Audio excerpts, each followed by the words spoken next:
Well, welcome to Second Chronicles chapter 1. We're moving on to the next book in the Old Testament.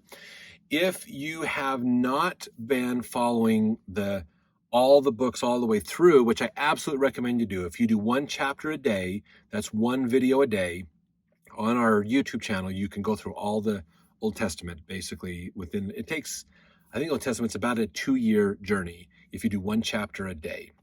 So some of the shorter chapters, you can probably bust a bunch of them out quickly and shorten that up and get through a little bit faster. But a reason that's a good thing to do, okay? So if you've done that, you're going to get a lot of backstory and history and other things that are going to help you in learning and understanding these stories of the Old Testament. Now, if you have not done that, if this is your first experience or you're just kind of jumping around in the YouTube channel, I want you to understand this is the second book of Chronicles. So we just got done with the first book. There is in the book of Kings mentioned a book of Chronicles of the kings of Judah and the kings of Israel.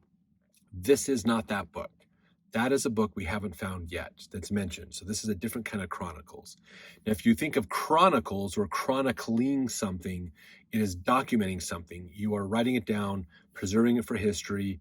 There's oftentimes a lot of lists and things like that that are in here as we're ordering things, organizing stuff together, and that's great. This is really, Chronicles goes over some of what Samuel and Kings goes into as well.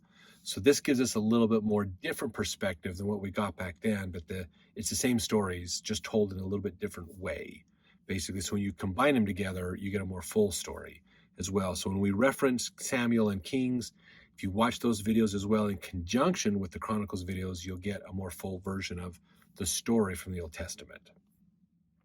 Okay, so in this one here, we have Solomon, who is the king. David died in the last chapter, right there at the end of First Chronicles. So we open this book with Solomon as the sole king of Israel, basically, and see what he does as he makes all these changes to Israel that causes them to be very, very prosperous.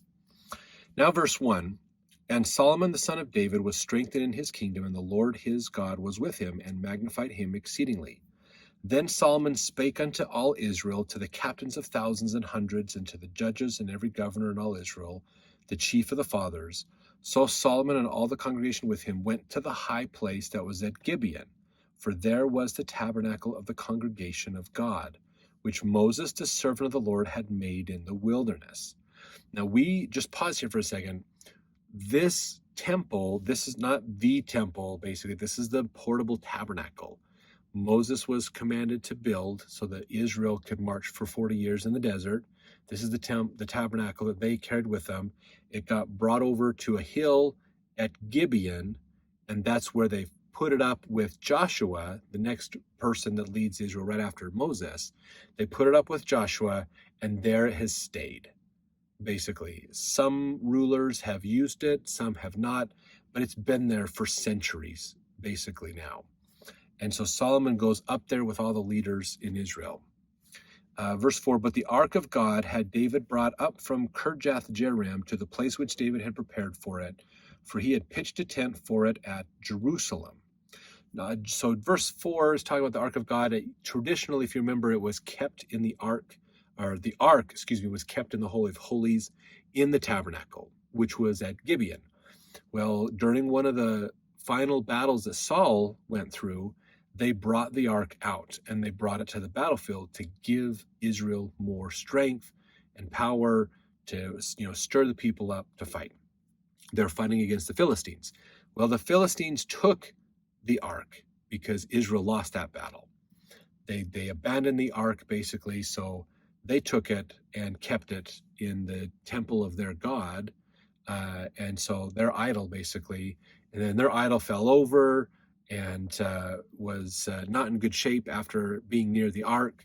And so whoever had the ark, the Philistines realized that, a lot of times what they'd do is when they'd win a battle, they would give credit to their idol, God, basically. And his name is like right there. I can't even, it'll probably come to me in the middle of the video somewhere.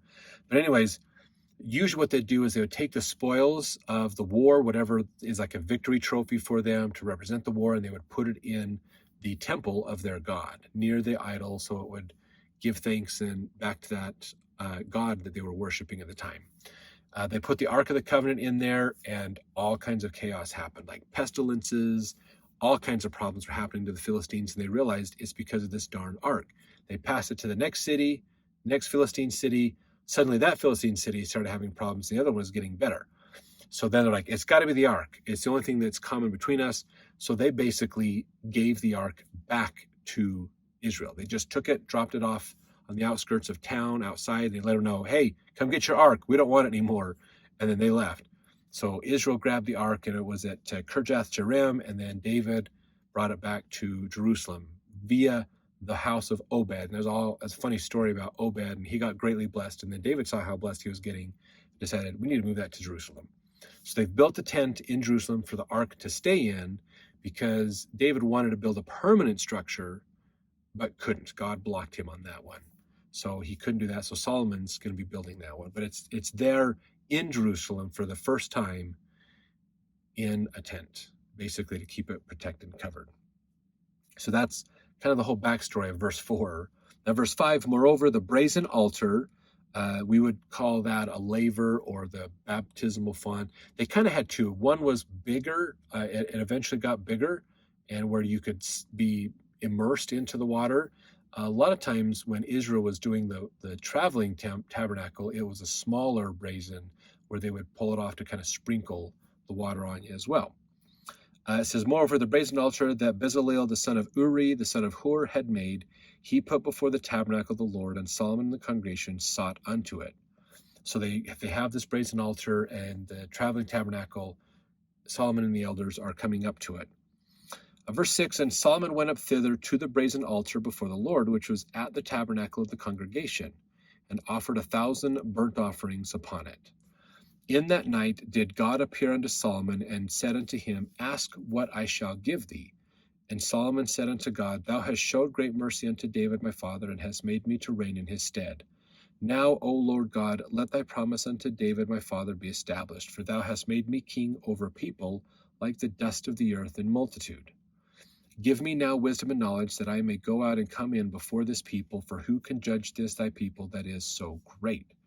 So Solomon's going, there's so many people here. It's crazy. It's a huge area. I need wisdom to be able to judge and work with these people. Verse 11, and God said to Solomon, because this was in thine heart, thou hast not asked riches, wealth, or honor, nor the life of thine enemies, neither yet hast asked long life, but hast asked wisdom and knowledge for thyself, that thou mayest judge my people over whom I have made thee king. Wisdom and knowledge is granted unto thee, and I will give thee riches and wealth and honor, such as none of the kings have had that have been before thee, neither shall there any after thee have the like. So this is that great blessing that Solomon got. You could call it a spiritual gift of wisdom, so that he could judge people righteously and do these things. There's the famous story in Kings of the two women that were struggling over whose baby they had. So this is a little bit more about that prayer and Solomon asking for this blessing. Verse 13, then Solomon came from his journey to the high place that was at Gibeon to Jerusalem, from before the tabernacle of the congregation, and reigned over Israel. And Solomon gathered chariots and horsemen, and he had 1,400 chariots, 12,000 horsemen, which he placed in the chariot cities with the king at Jerusalem, and with the king at Jerusalem. And the king made silver and gold at Jerusalem as plenteous as stones, and cedar trees made he as the sycamore trees that are in the vale for abundance. And Solomon had horses brought out of Egypt, and linen yarn. The king's merchants received the linen yarn at a price. And they fetched up and brought forth out of Egypt a chariot for 600 shekels of silver, and a horse for 150. And so brought they out horses for all the kings of the Hittites, and for the kings of Syria by their means. So Solomon is fortifying his army. He is also bringing in valuables for trade, for mercantilism and other things like that. So a lot of great things that Solomon is doing. Again, he's building international ties with other nations to become trading partners, thus opening up the economic opportunities for Israel to not just sell to each other, but sell to these other countries as well, and to buy from these other countries too. So international trade is becoming a big thing. Let's jump over to chapter 2 as we continue this story of Solomon.